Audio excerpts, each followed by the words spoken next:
La posverdad son cosas que se dicen o son relatos que se sienten, que el público siente como verdadero, pero que no necesariamente lo son.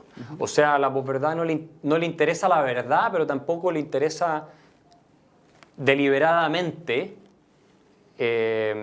falsificarla o ocultarla, sino que tiene un instrumento que es el relato, cuyo fin es promover una determinada agenda. Y si entre medio lo que dice el 80% es verdad, ok. Si el 0% es verdad, ok. En la medida en que se sienta real, que se sienta cierto, lo van a promover. Y esa yo creo que es la característica distintiva de la posverdad.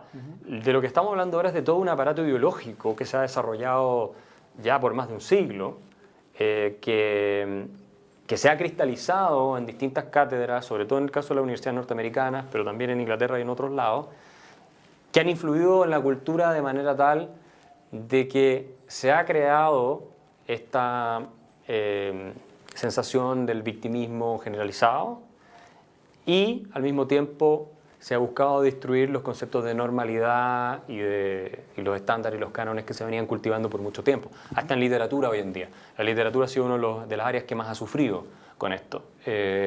Tú no puedes leer Shakespeare y toda esta gente sin que te digan que, bueno, que Shakespeare era al final nada más que un producto de los intereses de clase de los comerciantes que en la época lo validaron y que él no dice nada que sea intrínsecamente superior a lo que pueda decir un autor cualquiera X. Es un relativismo completo, no hay cánones, no hay estándares para establecer que una cosa es superior a otra, de acuerdo a las versiones más radicales de esta corrección política. Si tú dices, no, mira, Shakespeare es mejor que cualquier autor, sea occidental o no occidental, te dicen que tú eres un supremacista o te dicen cosas por el estilo, ¿ya? Que tú crees en la cuestión del occidente como un proyecto imperial y todas esas cosas que son ridículas y que son absurdas, pero eso es lo que muchos están discutiendo. Tú has tenido movimientos en Inglaterra para impedir que se sigan o que no se enseñen autores como Platón, autores como Aristóteles y otros más en universidades, creo que fue en Oxford, de estudiantes, porque los consideran es que fueron hombres blancos, que creían en la esclavitud, que despreciaban a las mujeres. Entonces todo se está examinando desde ese punto de vista moralista, que es bien ridículo, porque te fijas, examinar el pasado hace 2500 años con los valores morales de hoy, y en parte ellos contribuyeron a que lleguemos a esto, y entonces tú no puedes hablar de nadie sin sacarle al tiro hasta el último fragmento de su vida si es que hizo algo inmoral. Hace 2 semanas, de hecho, en Cataluña, en un colegio sacaron la Caperucita Roja.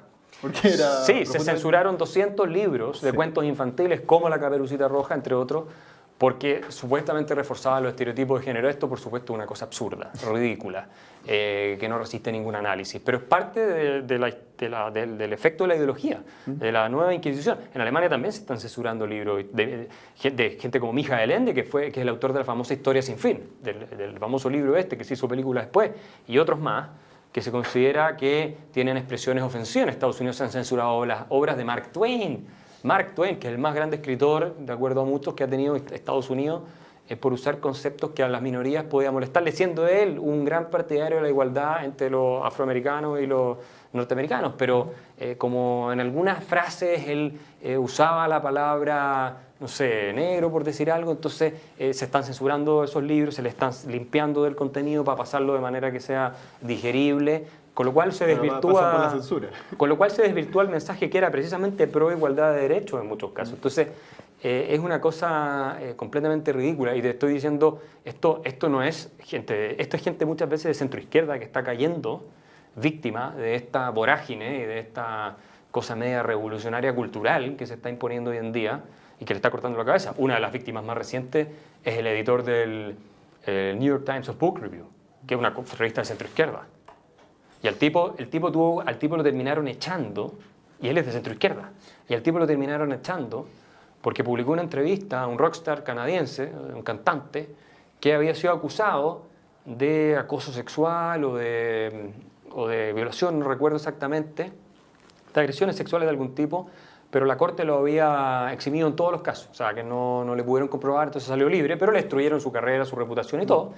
Y él, entre varios casos de hombres que habían sido famosos y que habían caído, cuyas carreras habían sido destruidas producto de esto del Me Too y todas esas cosas. Entre ellos estaba él. Y se movilizaron las redes sociales, las hordas, de las turbas antiguamente, ¿cierto? Y empezaron a atacar a la revista, empezaron a atacarlo a él. Se sumaron los periodistas, que de hecho se basa en Estados Unidos, más del 90% son de izquierda, de los principales medios. Hay otros estudios que confirman eso. Incluso hay artículos del Washington Post que lo reconocen, y el New York Times. El tipo terminó renunciando, porque el argumento era que una revista de centro izquierda no podía publicar a una persona así. Entonces, ¿en qué queda la libertad de expresión? ¿En qué queda la libertad de opinión? Hoy día tú en las editoriales que publican libros tienes llamados sensitivity readers, que son lectores de sensibilidad, que lo que hacen es probar que tu contenido no vaya a resultar ofensivo para alguno de los cientos de grupos de víctimas que están dando vuelta. Un lector. Exacto, o que vayan a trolear a la editorial. Entonces, es terrible. Los escritores no saben qué hacer. Están totalmente, yo tengo muchos casos citados, están totalmente reprimidos en cuanto, estamos hablando incluso de literatura fantástica, digamos, ciencia ficción, donde los personajes no pueden decir ciertas cosas porque puede resultar ofensivo. Es psicópata. Es completamente delirante. Lo mismo que tratar de sacar los cuadros del Metropolitan Museum porque serían vejatorios para las mujeres. O tapar las estatuas de Colón. La querían tumbar la estatua de Colón en Nueva York. Entonces, porque supuesta era tan malo, porque trajo el colonialismo y todo. Y al final Di Blasio y se le paró de manos la comunidad italiana, norteamericana italiana, y no se atrevió a sacarla. Y además empezaba así, y sacaron varias cosas, varios monumentos sacaron. En la universidad taparon, no sé si eran murales o... Taparon murales, sacaron murales, estatuas en muchas partes de Estados Unidos, sobre todo de los confederados. Entonces la cosa, si tú no la parabas, ya no terminaba en ninguna parte, sacar los nombres de las calles, todo, porque a cualquier persona le podría haber encontrado algo. En Ghana sacaron una estatua de Mahatma Gandhi, porque Gandhi cuando estuvo no sé si en Ghana o en África en alguna parte, hizo un comentario sobre los habitantes, sobre los africanos en ese minuto que estaban ahí, que no era particularmente racista, pero era un poco despectivo respecto a sus hábitos de trabajo, si no mal recuerdo, algo así. Y entonces se alzó toda una movilización y a Gandhi, el gran pacifista, una de las personas que más ha hecho por domesticar la violencia en el mundo occidental, en el mundo en realidad, porque esto trasciende a Occidente, en la India, ¿te fijas? Y por abuenar a los pakistaníes, con los hindúes, en fin, resulta que ahora es un inmoral, porque una frase en toda su vida, o un par de frases de toda su vida, resultan no ser de acuerdo al estándar que la nueva Inquisición te exige para ser completamente puro, transparente, blanco y digno de convertirte en un santo de su devoción.